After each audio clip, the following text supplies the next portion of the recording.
Hi to our old and our new subscribers. Are like, welcome. This is Diary of the Law. First, I want to say thank you. Thank you for being here. Thank you for all the love, all the support. Today is 6 months of doing Diary of the Law, and I couldn't be more grateful to have you coming into like you. Thank you. Thank you over and over again. Thank you. So, we want to talk about specifically terms of a contract, right?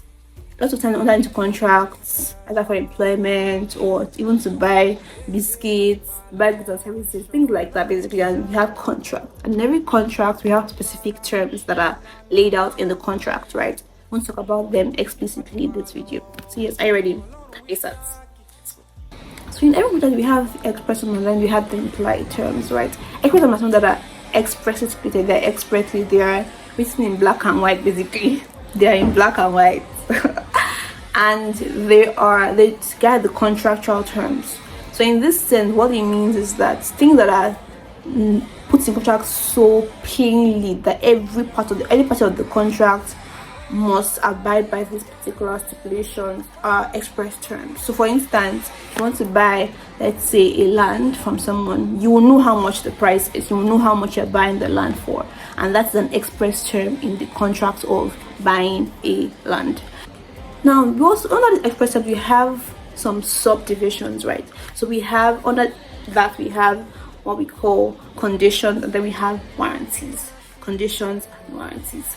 So yes, conditions that are so important to the contract that if any breach of it will cause the contract to collapse. That's what conditions are. They are so essential to the root of the contract that a breach of it will allow the contract to be repudiated. That means for its contract to be end. Any breach of a condition will allow the contract to be repudiated based on section 11 sub 1 sub b of the Sale of Goods Act.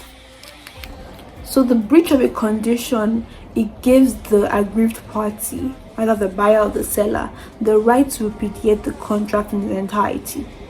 And so for instance, if perhaps you want to buy a particular property and you then find out that this property does not, the owner is not actually the real owner, right? It's such a, yes, you are mind blown. It's such a precarious situation for you that, oh my gosh, this land isn't even the owner's own. So the owner is some sort of fraud. By that situation is so essential to the contract that because there is no title, there's no valid title, the contract has already ended based on the fact that there's an absence of a valid title by the supposed owner of the good. And so based on that, you can actually say that, oh, there's no more, the contract is ended, it has ended. There's no longer a contract in existence based on this breach of a condition. So we have condition precedent and then we have condition subsequent. Condition precedent are conditions that if they occur before the contract has come into existence, then to be repudiated. And so those particular terms, those particular conditions, those particular stipulations there must have been fulfillment of that particular term or condition for the contract to come into existence. And so where parties say that, oh, they will do a particular thing subject to a particular another thing happening. So for instance, you want to buy I want to use the land example again, right? You want to buy a land, but you don't really know, you're not very versed in the subject of land, you don't really know how lands work. And then you now say, oh, I will buy this land after I've already called my mommy to find out what she thinks about it, right? And then your mommy now says, oh yeah, Timmy, buy the land. Then you now buy the land. That is a condition precedent because it must have occurred before you now buy the land. If your mommy said, oh, don't buy the land, you're not going to buy the land. So that particular condition is so essential to the term of the contract that any breach of it will require the contract to be repudiated and to end. So in the particular case of Pym versus Campbell, PYM versus Campbell, in this case, the man was supposed to buy a sort of instrument, and then he said that he will not buy the instrument until his engineer gave some sort of approval. And so subject to the approval of the engineer, that was when the contract now came into existence. And so that whole thing, that whole clause is a condition precedent, because it must have occurred before the contract actually came into existence. Now, conditions subsequent are things that occur, circumstances that occur that will allow the contract to be repudiated after it already occurred. After you have already bought the goods, then the contract can now be repudiated. Now, let me explain this. So, in the case of the herd versus Tattersall, this is what happened. The man was to buy a horse, and then the owner of the horse then said that, oh, if the animal does not perform well, he is allowed to bring the animal back, to return the animal, and then the contract will have ended. And so that is what happened. The animal was taken back home, but he had some issues, some defects, and then the new owner then returned it back to the seller of the horse.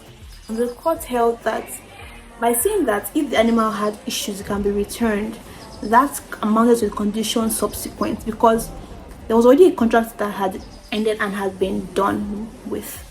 But then, by stating that any form of defect or issues arising from the contract would now repudiate or damage it, that was a condition subsequent. You understand?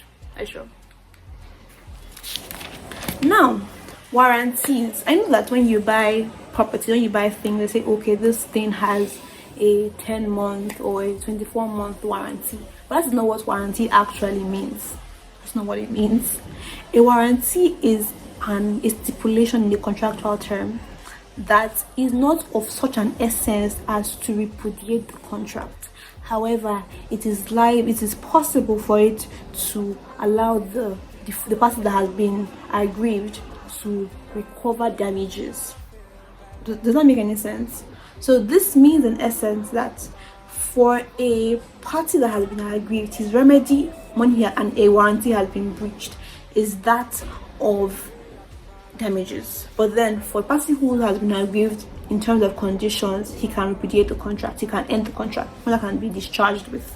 But then if it's for just simply a warranty, it's not of such an essence as to amount to the contract being repudiated. You understand?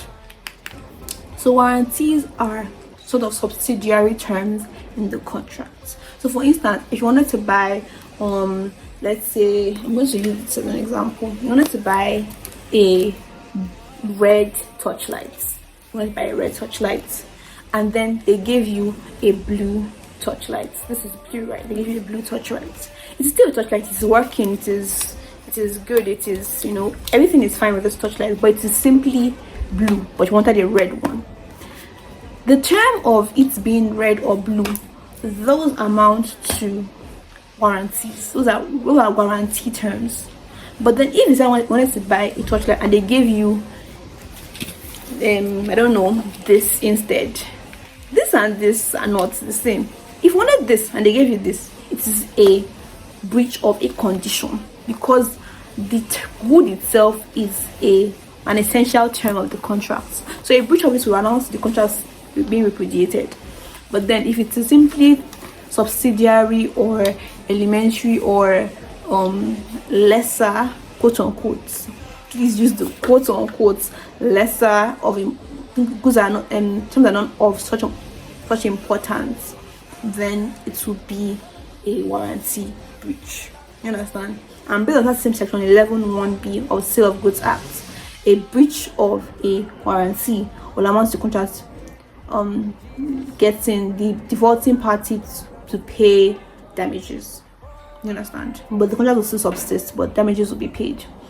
You know, representation are statements made by the seller in an attempt to induce the buyer to buy the goods. So that what representation is, they are statements made to induce the buyer to buy those goods. So you know how when you go to the market and they say, oh, I want to buy something, and they say, oh, this one is the best in the world. In fact, Ronaldo and Messi, they use it. In fact, do you know that Otadala and his children, they always come to the market from and buy this particular good, and he hypes up that good so much that you want to buy that good based on everything that I said. You just want to.